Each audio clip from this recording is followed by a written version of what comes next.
Antes de comenzar, te recordamos nuestro call to action en redes sociales. Síguenos en Instagram y Facebook como el Martínez Podcast y suscríbete en Atlatin App, Spotify o donde lo estés escuchando ahora. Ah, y visítanos en elmartinez.net, un podcast retro del futuro. Alright, even though this is an episode in English and you can actually hear it completely in English from the beginning to the end of the actual interview with a lot of alcohol in the middle, I'm going to start in Spanish with the introduction, which is, something bilingual that we do always at the beginning. If you want to hear it in English, just go to the beginning of the episode. Y si hablas español, quédate acá que vamos a darte el intro como siempre con la sabrosura de siempre.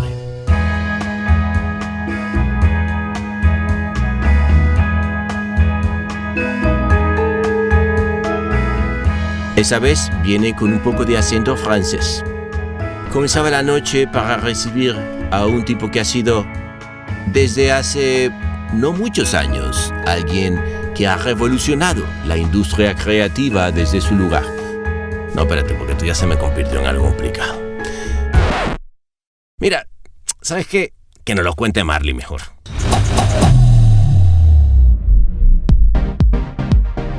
Él es Global Chief Creative Officer de AKQA. Su trabajo Real Beauty Sketches para Dove ganó el Titanium en Cannes en 2013. Se convirtió en el anuncio más visto de la historia y en el mejor anuncio por la revista Time. En 2019 obtuvo 2 Grand Prix en Cannes Lions en Entertainment for Music y en Media para Nike. Como fundador de AKQA São Paulo, llevó al estudio a convertirse en Agencia del Año de Cannes Lions Latinoamérica en 2019 y segunda mejor en la edición 2020 y 2021, así como la Agencia del Año de One Show Latinoamérica en 2020.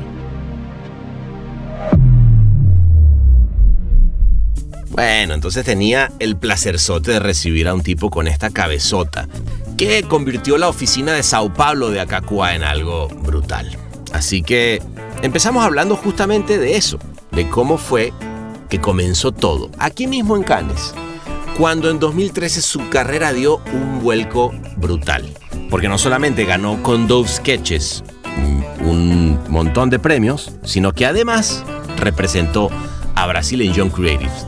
Y digo que dio un vuelco porque en ese año tuvo entrevistas con las agencias soñadas para cualquier creativo, pero decidió tomar un vuelco que nadie se lo imaginaba. The story basically, I was 25 and then was back in when we were doing we had launched the Dove sketches. We launched the Dove, it was a Dove Man campaign as well. There was the guy with long hair, and because he used not the shampoo for him and blah, blah. Several projects that a few months before Cannes, we got an article at Age, I think, about creatives you should know. So I didn't have LinkedIn back then. It was all the spotlight. So me and Hugo, we were together for 2-3 years back then. And we said okay, what's our dream? Let's list it. And we listed our dream agencies to work. So we had White and Portland in our heads. We had Droga 5 back then doing all the Prudential. We had 72 and Sunny. Pereiro Del was doing some great work, the PJ and the teams over there. Luego hablamos de una campaña que a mí me encanta, que es Air Max Graffiti para Nike, con la que también se metió un Grand Prix hace poco. No, I love that project. It's basically I think lots of credits, of course, to the Nike bravery for that one, because it was a big topic, especially in São Paulo. You have the graffitis being erased. So you have this every year an activation, and it's really nice to see firsthand what are the shoes. I'm a big fan of Nike, of their culture. That moment we had this tension in especially in São Paulo about erasing graffitis and people protesting in social media and in the streets. So it was something in the air already. When we brought that idea, we loved the idea, but we felt probably the client wants go in that direction. It's political thing, step on that. And they were yeah, I love it. That's the sense of Air Max. This, from the streets, breaking the rules. That's us. Was the first idea on the deck, on the presentation. Hablamos también de los inicios de AKQA en Sao Paulo y de la que se convertiría, cuando él apenas tenía 26 años, en una agencia insignia para esa red que hace trabajo tan diferente y que es tan interesante. I think we just understood the pressure after 10 years. You look back and, oh, we're crazy. Like, why you accepted it? So the process of like finding a house, briefing the architects, and having this ecosystem was a big privilege to think about, like the whole creative process that we have to do every day. Like how you get a brief, how you produce it, like how many people you need, how do you need all the departments that normally an agency have? Like, do you need, like, we were in Ogilvy, like we had this. Do you need all of that? Like, can you change it? Can you merge things? How we could change anything? Like, and I think I just gave the freedom and the responsibility to us. Like, I don't know if you know, but in Brazil you have like the media buying inside the agency. So all the agencies are basically paid for the media buying. Pasamos por su experiencia como jurado de Creative Business Transformation y cómo, de alguna manera, el modelo de negocio de AKQA en sí mismo tiene de esa creatividad a la hora de plantear el negocio. It's hard to compare, but like you face a lot of limitations. Even in the industry, like you don't have the biggest budgets. Sometimes you don't have like the freedom to go to different medias because you're born in this scenario of like me. A lot of things, like technical things, sometimes you don't get it when you walk, or like you have like different challenges as a country. But like I think that somehow is connected to the culture of creativity here. And to your point, like I'm really thankful to like someone like adjust like AKQA to betting.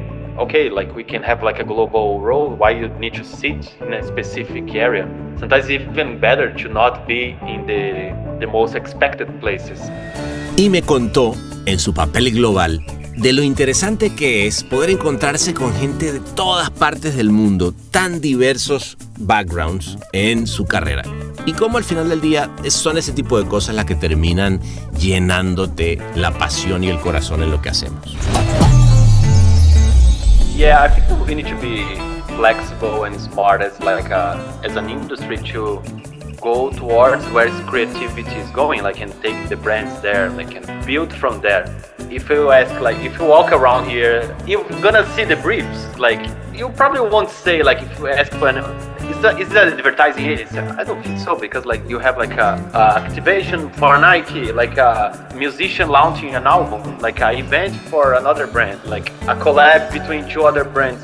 Things are getting different, like, and we have to push the industry forward, like, and the brands to that place. I think like the younger generations are like somehow they translate the same emotions that we have, right? Like not being stuck in just in advertising or like just like the same inspirations, you know, like going for different areas. Like look like what's happening in the fashion industry. Like every week you have like a big launch or like a different catwalk. That's really creative. Like, and don't you want to be connected to that? Of course we all want. Like, you don't want to just create like film ads.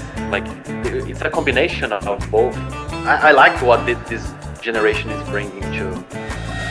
Así que no se diga más, hay caipiriña para todos, porque esto viene con acento carioca, aunque está hablado en inglés. Levanten todos entonces esos ricos y suculentos tragos para recibirlo, porque él es Diego Machado.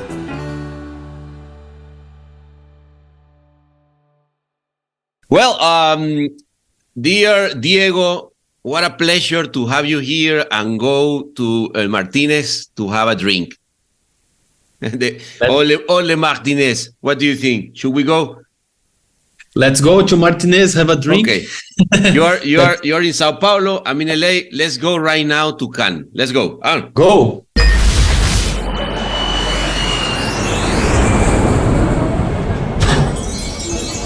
Bienvenidos a El Martínez. ¿Qué le servimos para empezar?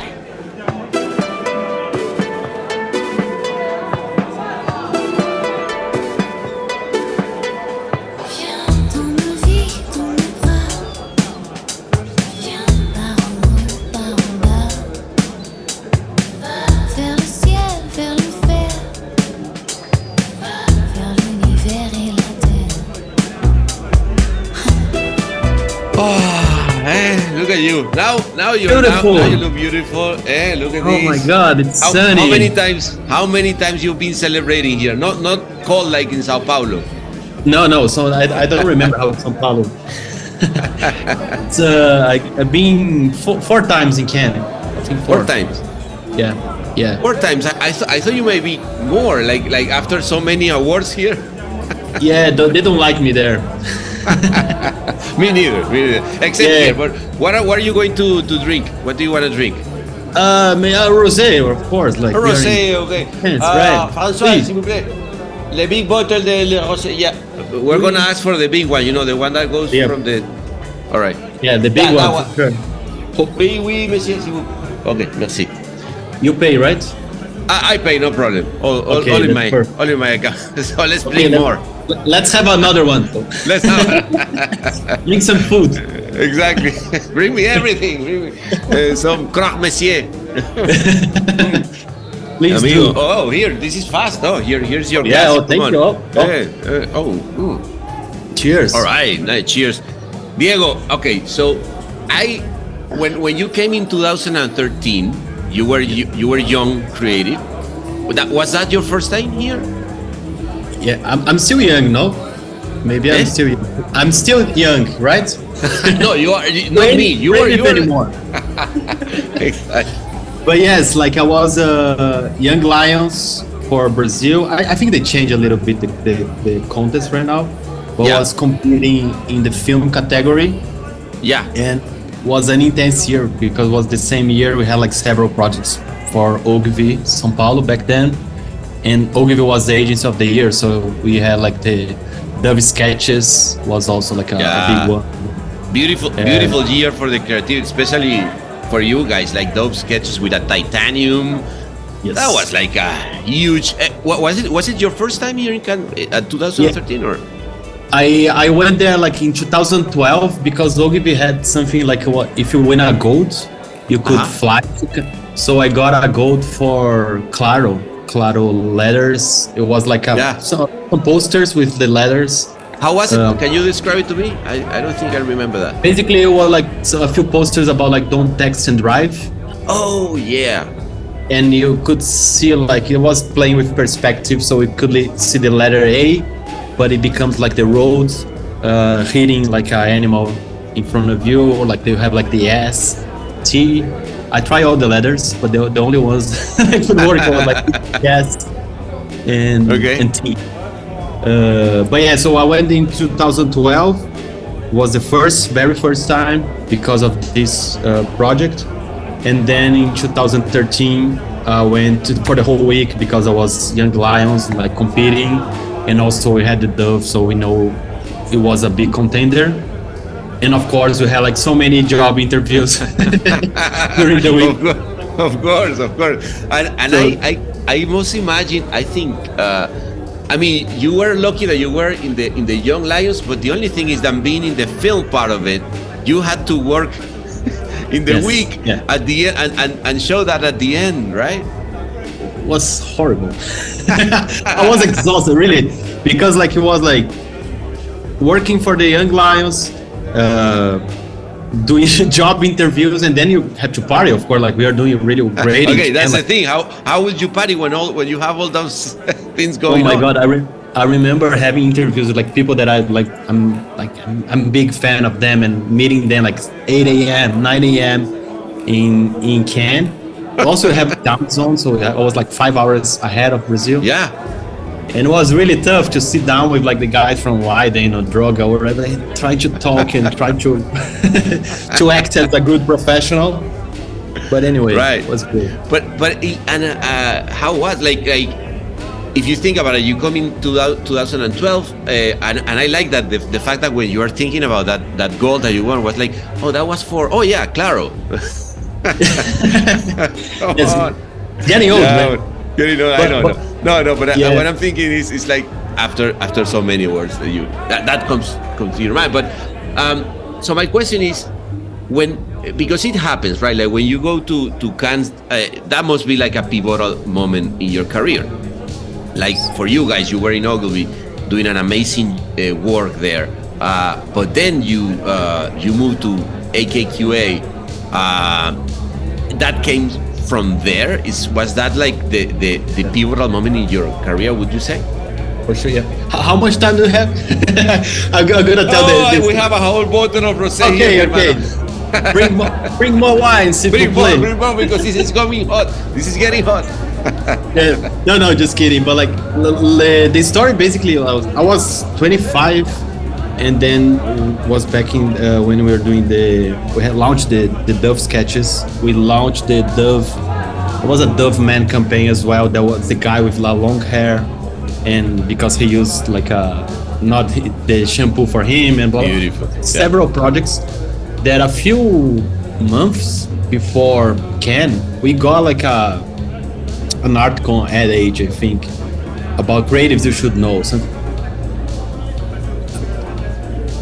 like I didn't have LinkedIn back then. Like it was like all the spotlight. So me and Hugo, we were working together for like 2-3 years back then, and we said like, okay, what's our dream? Like let's list it. Like this is the time. Like let's aim for our dream. And then we listed like our dream agencies to work. So we had like White and Portland in our heads. We had Droga 5 back then doing like all the Prudential. Of course. Like a really big inspiration for us, the Prudential work, Droga. We had like 72 and Sunny. Pereiro Del was doing like some great work, the PJ and the teams over there. Right. But if you listen to the podcast, you have PJ an episode here, right? Like you can. Hey, totally. Just please click here in just 3 or 4 episodes ago. Exactly. So we had like this top dream agencies to work with, and we started like aiming for that. And when we landed in Cannes, we started talking to them. It was like, that's a really nice surprise to meet like the people you always dream, like what are your heroes, like exactly, like are there, and they want to talk to you and ask you to come with them. That was insane. Like really, I couldn't believe. Like I felt like I still feel like a luckiest guy in the world, because like we could talk to them, like meet them, and it was really nice to see like how they were like great people as well, like not just like amazing creatives, amazing professionals, but like really friendly. I think like very humble somehow. Like I was expecting to meet more like big egos, big star. Hello, yeah, exactly. So following all these conversations, we were almost signing a contract with like Wiley and Droga. We had like those two choices in your hands. What a choice! Yeah, it was insane. Yeah, we couldn't expect, and we were really young. We didn't know like exactly, like it was really a lot of things to have in mind while drinking and doing the Young Lions competition. And then like we had a friend that he moved to AKQA. He's Danish. His name is Peter Lund, and he said like, just moved to AKQA. We opened the office in Paris, and you need to meet Ajaz. And I said, who? Ajaz Ahmed is the founder of AKQA. And me and Hugo said like, oh, that's nice, like, but like I don't know, like it's not the type of agency that will hire us. Like we are not. Have you heard about them before? You already had it in your mind, but you were not sure it was that fit for you, let's say. We remember the Fiat Echo Drive, like some of the Nike tech stuff, the innovation side of them. I love them, like I really respect it, but I felt that wasn't the same professional, you know, like it was a completely different thing, more like a engineering, technology and coding than we are doing like storytelling somehow. So we remember me and Hugo talk like, hey, if he makes I don't know, like he asks us to open an agency, or like let's open like an office in São Paulo, what we would say? And we were like, oh, come on, like no way. That will never happen. Never. No.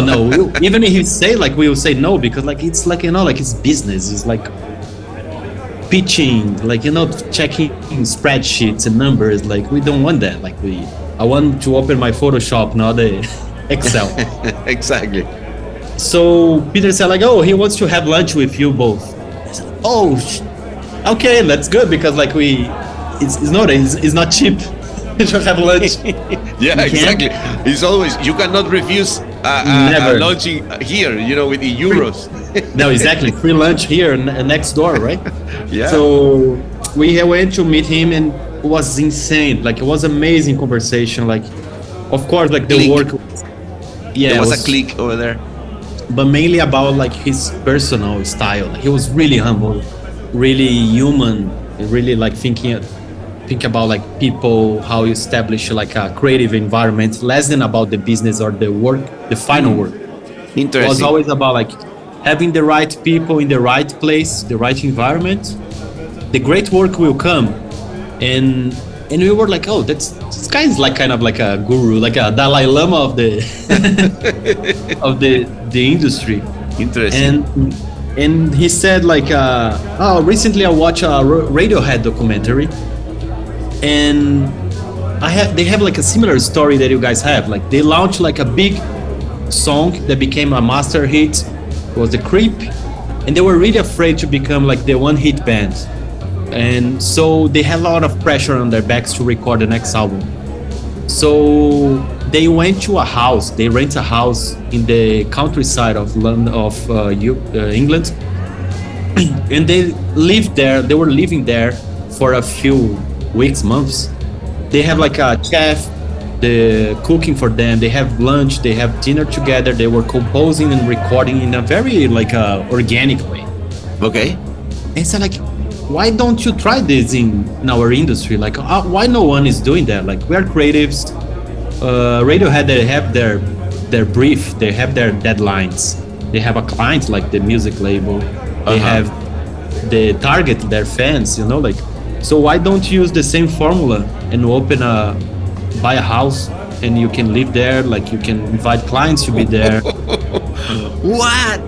And we were like, oh my God, like what? Like, oh, interesting. An offer that you were not actually expecting, like you were hoping for. Oh, yeah, okay, so this is gonna be the X amount of business or whatever, and then he comes with a totally changing life experience for you guys in that moment, if in a sense, no?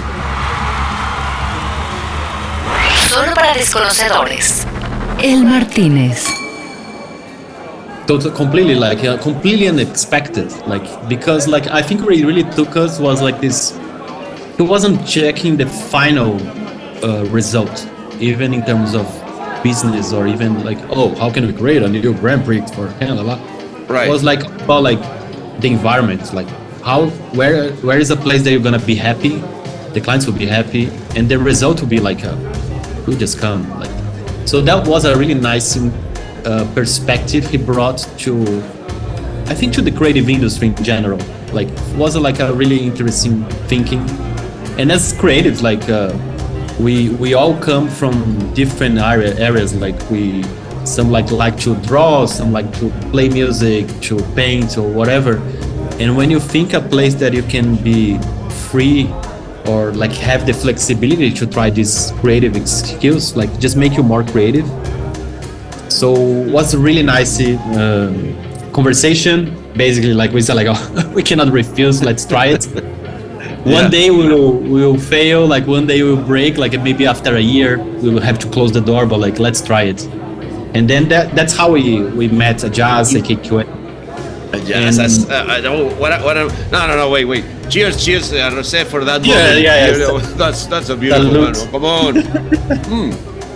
If you think about it, like, great wine. I think no, it's beautiful. There are two things that I bring from what you just told me. Is one, that's the humility, or being humble, right? I agree with you, and maybe it's my experience too. Is that the greatest a person is in terms of what they have achieved, or who they are in terms of, at least in our industry. I don't know, maybe when you go to musicians or actors might be different, but I really find that as part of wisdom, like people who is really, because that's what you're saying.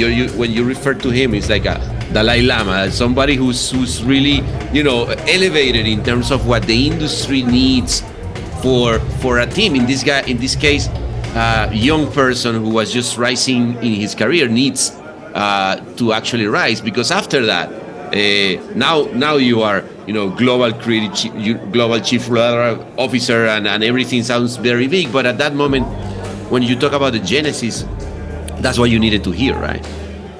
Exactly. I think I remember that before that, going to Cannes, I just read the Steve Jobs biography. I love what he did. We all love, we have iPhones here in our tables.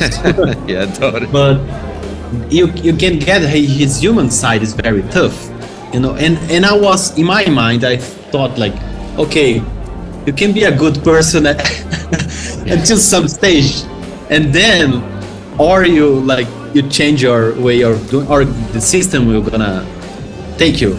And meeting Ajaz was kind of a really good surprise in terms of bringing more optimism.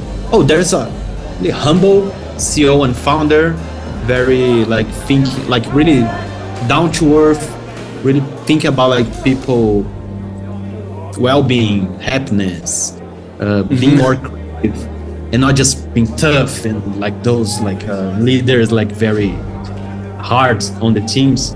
So it was really nice to have him, and still have him after 10 years basically working with. It's always a good surprise when you have a call with him and understand never talk about numbers. It's always about how's the environment, how are the teams, how are the clients, are people happy, are the teams happy, and not where are those?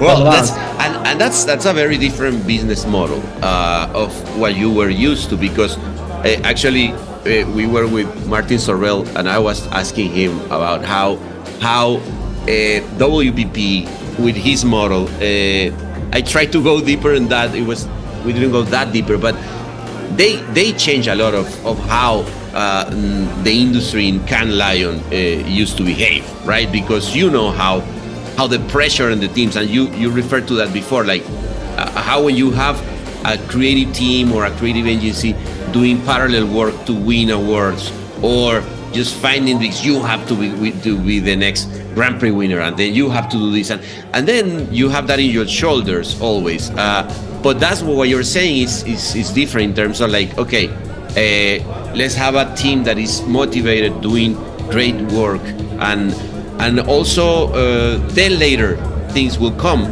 right? The result and the award will be a consequence of a good job. Yeah, I think our industry is really fast, and I think having yearly festivals like Cannes, or just add more, not pressure, but anxiety to what's in the industry. That's a good question. Anxiety, yeah. And I think our role is somehow release that and think about not at the short term, how many products we launched this past quarter, and more about the mid-term and long-term. It's like a path. If you think about the most creative people, agency, brands, it's about a process. It's keeping the consistency through time, and not one-off. It's not again going back to Radiohead. It's not just doing it's not because they did Creep that they are amazing. They kept the consistency, and sometimes they will have an album that is okay, good. Sometimes it will be a masterpiece, and then but you see the improvement through time.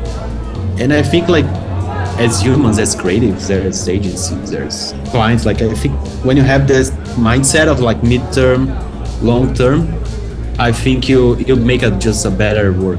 You just you understand how to the improvements you have to make it every day, every brief, every single presentation you make, how keep improving that, and somehow you get amazing work, but it's a step, step after step, it's a journey. Right. And think about the anxiety or this pressure that sometimes especially today, you open your social media or LinkedIn or whatever, everyone is winning all the awards. Oh my God, what am I doing with my life? But that's true. Especially after the festival, you see everybody's winning a lot of things, and it's okay, and where I am there, and That's Yeah. interesting. So I think like we have our responsibility as well, like somehow like think about like everyone's mental health or like even productivity. Like if you have like that pressure in your head all the time, you're not going to be creative. Like, No, and I'm sure in your career, Diego, you have known these people who really get busted, like really break themselves because pressure is it kills you. It really kills you. Yes. Right. Yeah. How do you see now? You're going as a business transformation, creative business transformation jury this year, no? How do you? I mean, you already started judging. You're already for when this episode goes out. This night will be all kept secret until later. And you have, of course, not judged in person. But how do you feel about that category? It's interesting. Creative business transformation. How are you judging? Is it difficult? It's like. Yeah, I think it's difficult. Being really honest, like I think like because we really reach balance being creative and business transformation at the same time. Think about these three words. Like I think I always start like first, is it creative? If it's not, like now let's not even talk about right. it. Not even discuss. Yeah. Creative goes in the first part of the phrase, right? Yeah, it's the first few. Yeah, exactly. That's why it's the first word. Exactly. So business transformation, applying creativity. I don't know, like it's creative. So okay, let's put there. And it's really hard. There are many. I think it's the biggest festival ever. Like I heard like 400,000 pieces, something like that. Wow, what a crazy in total, right? So many things, many different countries, which is nice to see. Like normally you're more exposed to American or European projects. Like it's really nice to see like Asian things, like or things from Latin America that I wasn't exposed, or African projects. So that's a beautiful part of being judge for sure. Yeah, in the international festival as can. So okay, like doing the filter of creative, like then you think about like the business side, like what really understand the brand, or like the who is behind the product and the brand, what's the business they are, because like why you're doing that, the reason, like is this somehow affecting in a good way? Maybe you can affect in a bad way as well, but like is it affecting in a good way your business? And then the last part, like how much is this project transforming that industry or that client? So it's a tricky combination. Like I don't see there are many projects checking all the boxes globally. So it's kind of like having like metrics to have like a fair criterion, like between the projects, like how much like the strategy behind it, like, or is this like a prototype, or is this something that already implemented? Like how's the scale of that? Do you already have the results, or is it just like a recent project and you have to envision the results, the outcome that you'll get from this project? So it's like it's an interesting category. El Martínez es el Martínez. Sí, él. Hola, Martínez. ¿Por qué no? Is there anything that stuck in your mind? Because when I've been a jury, this is the most interesting part before going to the actual shortlist, and sometimes I write down, like the ones that I really, because maybe I won't see them again. That happens, right? Like it's like how this didn't make it to the shortlist, no? So is there any other case that you've seen that is stuck in your mind? There's a couple ones. I have like all my notes here as well. It's gonna be interesting, like even to see, like, because since it's like a business transformation, creative business transformation, it can be anything basically. The guy can change, the team can change the price, or like how they sell it or whatever. Right. So it's very diverse, the output. I think for me it's been really interesting to see how much because we see so many industries changing, like through technology, to AI, to right, AI in particular, right? Yeah. and you see the number of case studies in specific categories like of industry. So banks, you have many banks. There are many case studies. And you started, because they are transforming as an industry. So it makes sense to have more financial banks or transactions, something like that. So it's been really interesting to map the industries that have more case studies and somehow like judge like how different countries are facing this challenge of like banks being changed by digital, by big techs, by everything. So it's been a interesting process. Excited for this. I totally envy you again because that moment that you're living right now, like that again, it's just exposing yourself to the best of the best. At the end, again, forget about the shortlists or the winners. It's just having the opportunity, or in this case, the obligation, because it's an obligation. Like you have to watch the whole, the whole thing. But it's like opening your mind, and of course, you get inspired. No, I think that like I got inspired when I saw, for instance, that your campaign, guys. I'm a big fan of graffiti. I'm an art. I'm come from art direction myself. So when I saw the Air Max graffiti for Nike, for me was like a beautifully executed and because excuse me. Man, I know. Wait a second. I'm gonna explain it. Bring him another bottle. He's asking like, "What are you talking about?" Okay. The thing is, there was this governor who was taking out all the graffitis, like disappearing them. And what they did is like they put graffiti shoes into the one that were left, and those were Nikes. And the only way you can buy that graffiti, that shoe, was going into the actual graffiti, so the graffiti becomes a store. So it was like, it blows my mind, and it was like, and then later the graffiti came back after the action. It was beautiful. How you come up? Did you come up with that idea because of what was happening with the actual governor, or was it something that was there a brief? I don't know. I would like to go through the creative process because I find it such a beautiful and inspiring action, mi hermano. No, no, I love that project. Like it's like I'm being the voice for like a big team, right? Like no one does anything. Of course, alone. But basically, like I think lots of credits, of course, to the Nike bravery for that one, because it was a big topic, especially in São Paulo. You have like the graffitis being erased, and a few months, maybe weeks later, we got this brief from Nike saying like we are launching the next. You have like their Max Day every year, in end of March, 26th globally. Brief. Yeah, every year. Oh, again that brief, the best brief in the world. Yeah. So you have like this every year, an activation, and it's really nice to see like firsthand like what are the shoes. Like I'm a big fan of Nike, of like their culture.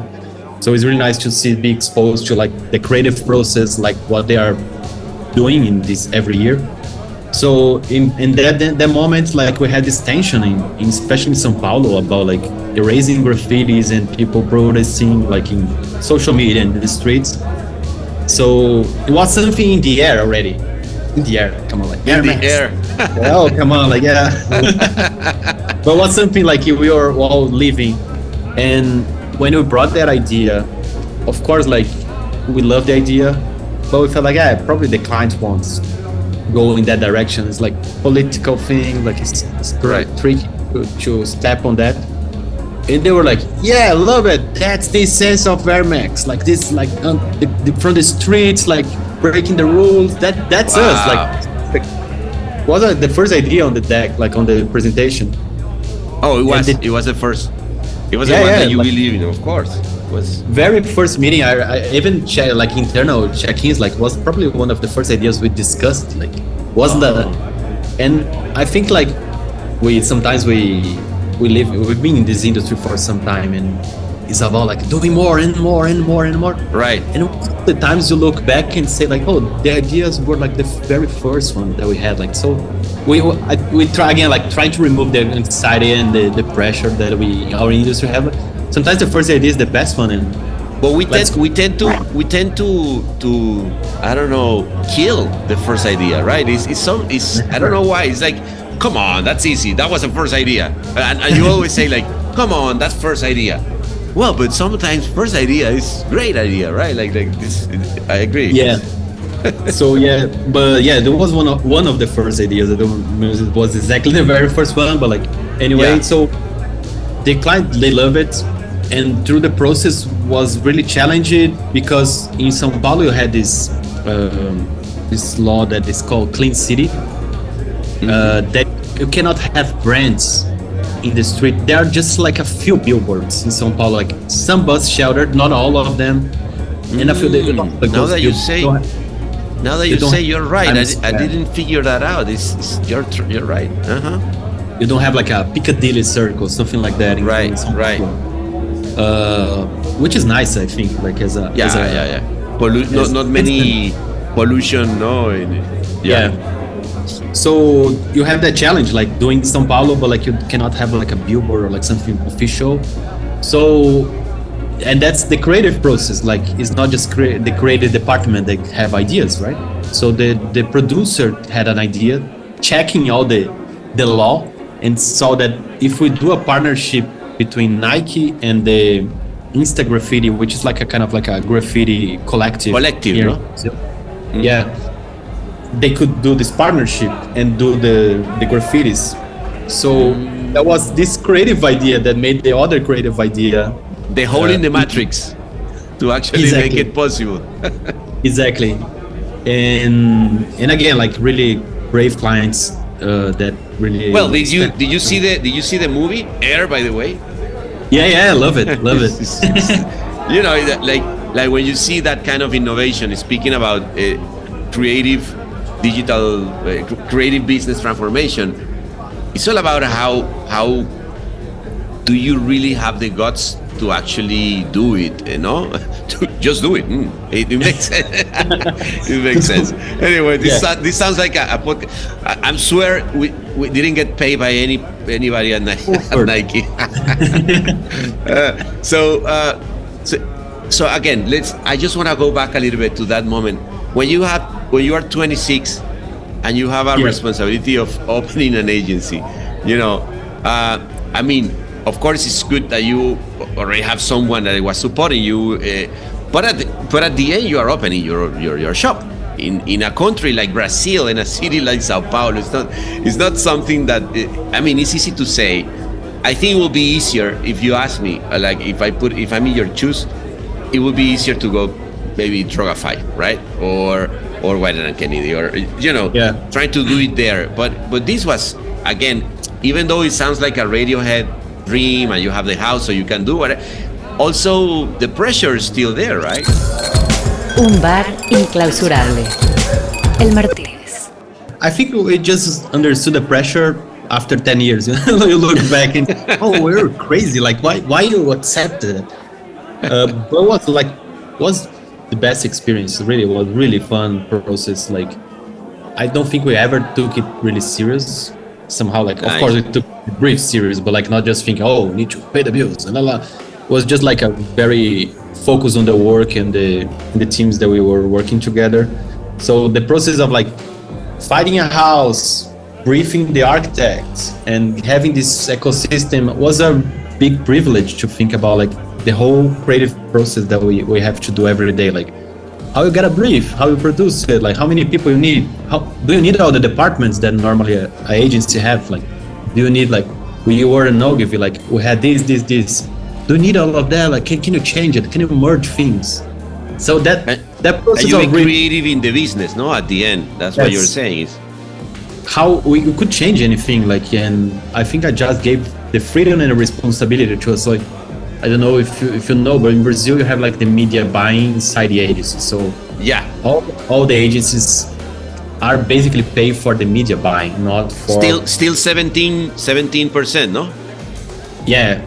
Wow, I'll ask an applause for the Brazilians who were able to do it, man. Well, cheers cheers to that chorus, that protection. Yeah. Oh, bring me another one, and all my Brazilian, give them a caipirinha. So that's amazing. And as creatives, it was really frustrating to have that, because I didn't want to make a 30-second spot. I want to make a website or different things, and you couldn't. Basically, it just comes in the brief, like, here, do this and this and that. And by opening the office in São Paulo, we said, like, we are not buying media. And I just, yeah, of course, we don't need it. Like, we don't do this anywhere, so why should we do in Brazil? And I remember, like, the journalists calling us, say, hey, when you're going to start to buy media? We said, like, no, we are not doing this. Okay, yeah, call me later. You're gonna get it. And I think we were so naive, and somehow like it was kind of like a utopic dream that actually happened. Like we never buy. Like after 10 years, we still don't buy it. That's amazing. I did the same in when I had my agency, and we decided not going into the media business because, again, it's not my. I didn't think it was my business. But in your case, like being in Brazil, when you have the money comes from there. It's not like you were really like changing the business model even from the revenue point of view. Like yeah, and we had no experience at all. Like we were. Remember, like we were inaugurated as a creative duo. We're not even creative directors. So I think we had more experience. We would be more like safe on the decisions, you know. Like I'll be like, oh, maybe we need like a department, media's in a different room. Right. No, but it's good. It's good to have the 26-year-old mind and do it, and yeah, you did, and that's in terms of media. AKQA has been very diverse, not only in the mix of things, but the platforms of designing products, doing like much more of if I think about how communication are built today, where the innovation goes is in that way, Yeah, and again, like I always say, like I'm the luckiest person in the world, like because like after some time in São Paulo, I get the chance to be more like on this global view of what's happening. Mm-hmm. And I remember having calls, and back then flying to before pandemic I used to fly way more, but flying and visiting different studios across the world. And I was like, oh my god, dude, are we on the same company? Like it's completely different. Like I get like somehow like some similarity, but like we have sometimes the same client, but the output is completely different. While someone is doing like communication, a Super Bowl ad, the other one is doing like a hotel architect, product design, a website. The other one is really focused on metrics and e-commerce. There's a studio just focused on gaming for like then 10 years, doing all the gaming launches like we in DC and Atlanta.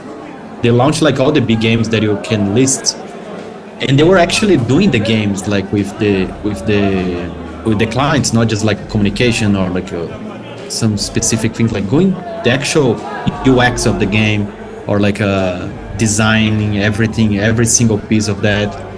So it was a really big privilege to start like connecting the dots and seeing different disciplines, more interesting in terms of life. I don't know, just forget about the work, of course, and the output and everything, but just the experience of getting in touch with different disciplines. I think it's always refreshing.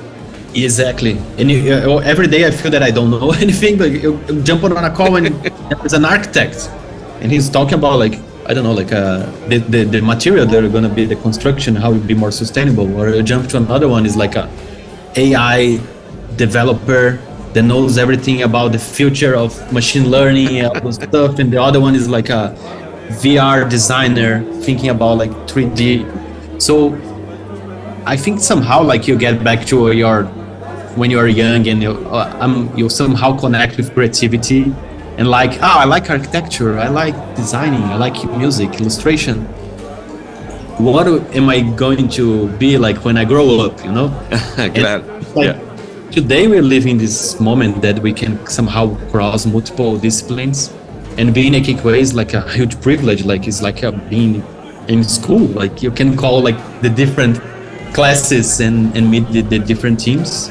So totally, and the fact that the frontiers and boundaries are less present than before. No, before was either you're a copywriter, art director. Now you're just, I don't know, I call it free thinker, no? But it's just the way to express. Like you guys are also very related with artists, not like Usher, Lady Gaga, Elton John. That how is that experience? Exactly. Yeah, and recently we did a project like with a rapper in Brazil that we helped like defining the concept of the album. So it was his second album.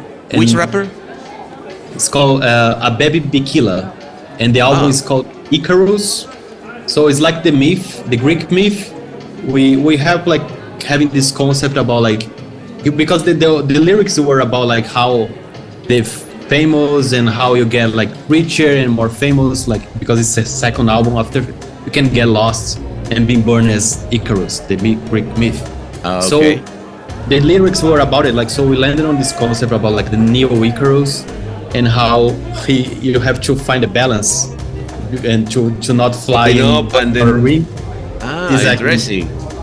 So we did like an activation, a real actual painting, real size of him flying as the Icarus. You could use AR to experience the album, but also like we took the concept to the stage and put like all the Greek columns, the Greek masks.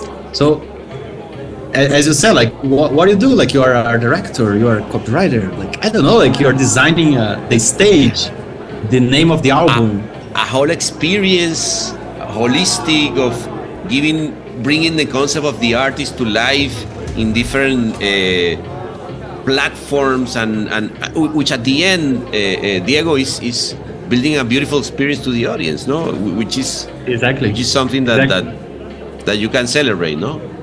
Exactly, and that mix just makes us like wake up on a Monday, rainy Monday, and say, "Oh, I want to see the next brief." You know, like it's quite like crazy moments that we are living, that anything can become an idea or like a different project. So I imagine Diego is just an assumption that in a personal level, because sadly, amigo, I have to tell you, you are not a young creative anymore that you were at 12. I was too, so we have to accept. But when you see the new generations, I've heard that there's this crisis, no, in because I hear you like going to Cannes, like, man, I'm gonna sit with Droga or people from White and Kennedy or whatever. And now I've heard, especially in Latin America, that this lack of motivation for the industry.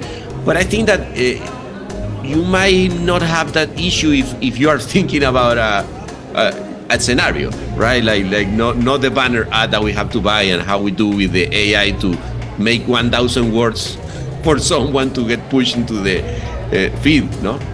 Yeah, I think we need to be flexible and smart as an industry to go towards where creativity is going, like, and take the brands there, like, and build from there.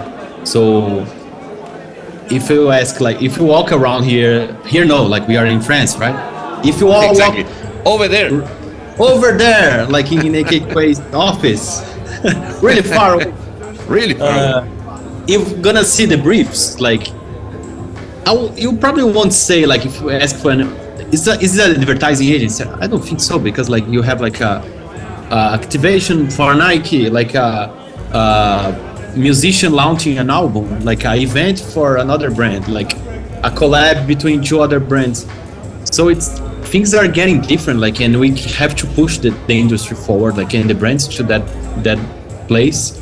So I think like the younger generations are like, somehow they translate the same emotions that we have, right? Like the not being stuck just in advertising, or like just like the same inspirations, you know, like going for different areas, like look like what's happening in the fashion industry, like every week you have like a big launch or like a different catwalk or like a different designer launching something all over.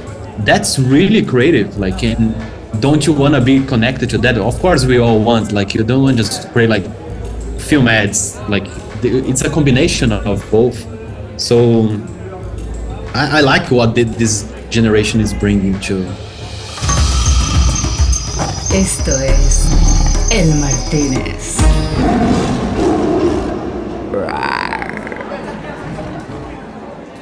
I agree, and I think that also it has also to do with when we talk about diversity, young generation, but with a diverse point of view and you know, people with different talents getting together.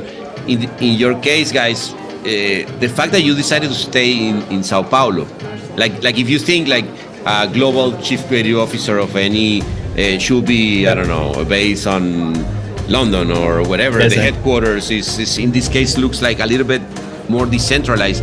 I think it's also, if I think about it, the other day talking with Serpa and how the culture, visual culture in your country is so powerful, and especially for advertising, and how Brazilian advertising has been a influencer of the industry for so many years.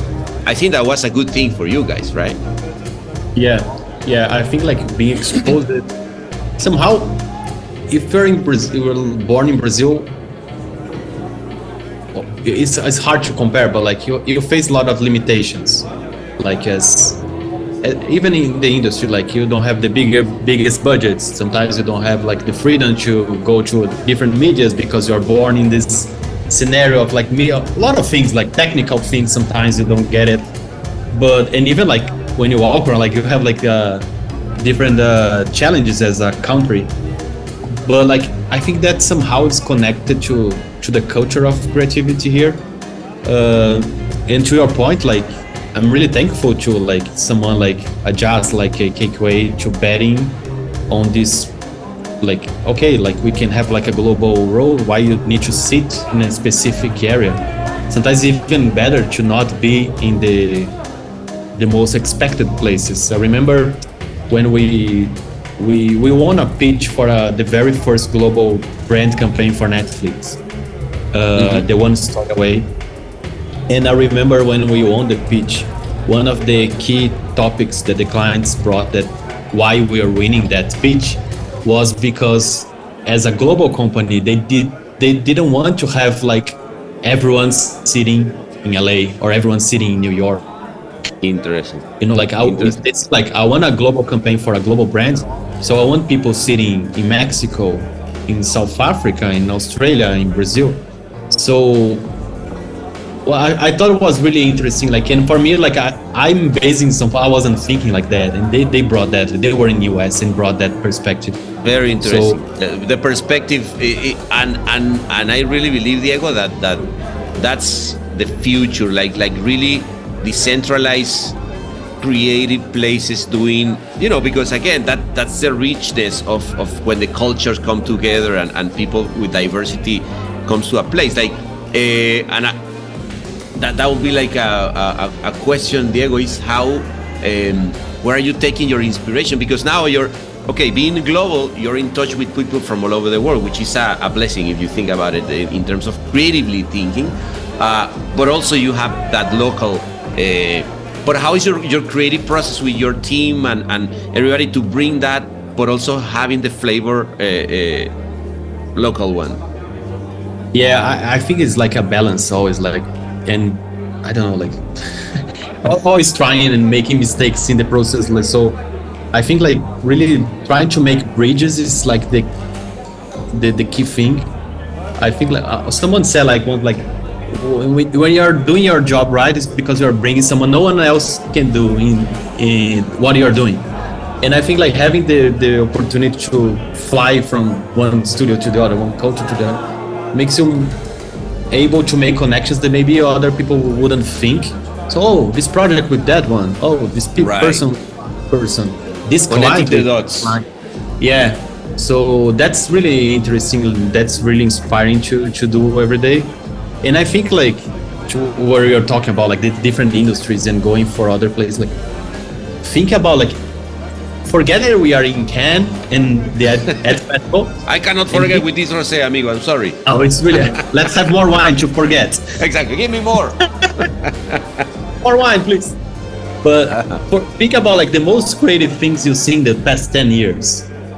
Probably you have like two pieces in advertising. You remember like a movie, an album of a musician, shoe design, or different.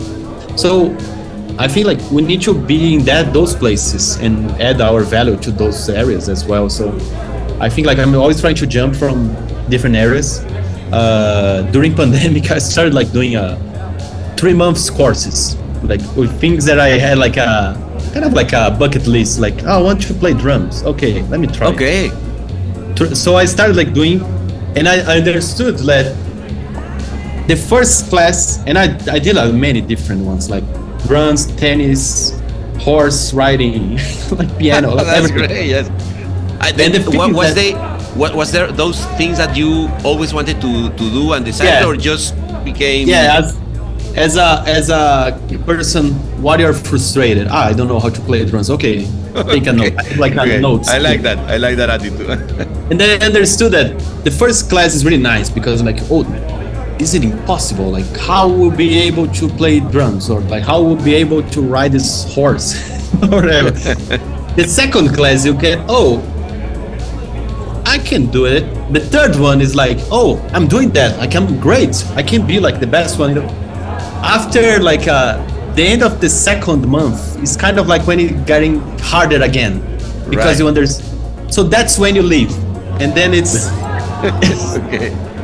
And then you jump to the other one. So I've been doing that. Like, so it's really nice process, creative process to see, like, understand like different areas, like how people do different. Start respecting more. Interesting. So before we leave, hermano, because then I'm gonna stop recording, but we are gonna have finished. We have two bottles of rosé, so we have to finish. Sorry, hermano. For sure. The waiter wants to close the bar. It's like 4 a.m. here. Exactly. So what I would like, I have been asking, which is something I didn't have before, but I think it's interesting. Like, you already gave me one musician, which is I always like to hear new music, no? But I think that this is also collaboration, always about new things to find. Like, is there anything, like, it could be a book, it could be I don't know, a play, a musician, whatever that is inspiring you now in a just to find out. Is there? I took you out of the control. I know the wine is here, but no, because I don't know. I will say, I've been saying this a lot. I'll recommend you Meganets. This is a book that it speak about how nowadays the world is so connected, but nobody has control over the meganets. Like, how the Googles or the Facebooks or even the AIs or the cryptos doesn't have a clue about what's going on. It's more like weather, because there's no way we can control humanity. It's really interesting. I'm just saying one. Love it. I maybe it's not like it's almost a cliche, but like I really got intrigued about the Last of Us series. The Last of Us, yeah. I played the game. The fungus thing is kind of crazy, right? Yeah, it's the story is like insane. But what really took me is that I played the game before, but seeing that being played on TV, like, because we always talk about, like, we work in productions, in film productions, or like even gaming, but when you see like two masterpieces of the same story being executed in completely different areas, because I think this is something that really gets me, like, think about the different industries, like how can you take one idea and translate that in a music, or translate that in a building, or translate that in a code. Right. So I think they managed to have like two masterpieces of the same base. Like, the game is epic, like it's so perfect, so well done. And you go to the show, like it could be like the worst one in the world. could be really bad. Like we sing like really bad examples Yeah, of like when you have you're gonna have like zombies and it's like really, and fungus, then fungus makes zombies. What are you talking about? So, and I love that, and I saw like there's also another podcast with the director of the TV show, with the gaming director, and they were talking about the decisions they made. So that was like really blew my mind this recently. Interesting. Oh, that's interesting. Like having the one that created the game and the one who created the show speaking about The Last of Us. Okay, I'm gonna find that podcast. That sounds like a thing. Yeah, it's really because you see the decisions, like things that in gaming it's fine to see, like in the show it's okay to see someone, I don't know, dying somehow, like, but when you have the gun in your hands, it's a different like perspective and feeling. Or like killing a zombie, it's okay, but like killing a person, like right. It's like, and then in the show they somehow you are more like passive and just watching. So these decisions of like how much time takes to discover this or that, like even the characters, like it's really blew my mind. So I will find out, mi hermano. Thank you for that recommendation. Okay, so we have these 2 bottles. I'm gonna stop recording now, but we will continue. Okay. Thank you. Thank you the waiter. Thank everyone in the bar here. Thank you, everybody. Hey, see you there. Merci. Okay. PJ Perez right there. Look at it. Oh, PJ, come on. Caipirinha. Caipirinha. But thanks for the opportunity. Really, really nice. I love the work. Love the episodes. Love like listen to a bunch of them, and your work, your podcasts are awesome. So thank you. Thank you, hermano. It's good to hear that. It gives us gasoline to continue. Gasoline and wine. And wine. It's always good.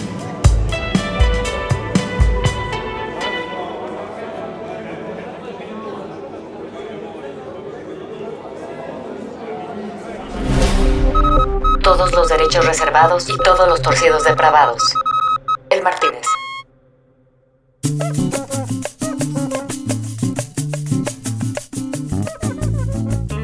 Mas como veo, foi uma noite de bule cucuche abeguano, Martínez, Brasil, o mejor país del mundo, carajo. ¿Cómo fue? Fue una belleza, ¿vale? La verdad es que me encanta esta posibilidad, ¿vale? De empezar a poder hacer episodios en el Martínez en inglés, porque se nos amplía un poco el horizonte. Empezamos a oír gente como los brasileros que nos hacían falta, ¿vale? En esta región latinoamericana, pero ya también tuvimos a un inglés. En fin, ya la cosa se va haciendo, tú sabes, un poco más internacional, como debe ser este lugar y este podcast bar de siempre. Así que bueno, vamos a seguir en este camino. Si hay alguien a quien les gustaría que tuviéramos tomándonos un traguito, pues escríbanos, chicos, denos algo de cariño en las redes sociales que siempre se agradecen. Mientras tanto, yo me sirvo... ¡Ey! ¡Sírveme otra caipirinha, campeón! Y ustedes pueden quedarse acá también, porque aunque ya cerraron las puertas, esto sigue hasta que termina. Dale, para todos. A ver. Coño, ¿y la música, papá? ¿Qué pasó?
Este episodio fue mezclado y musicalizado por el gran Ahmed Cosío en Ciudad de México.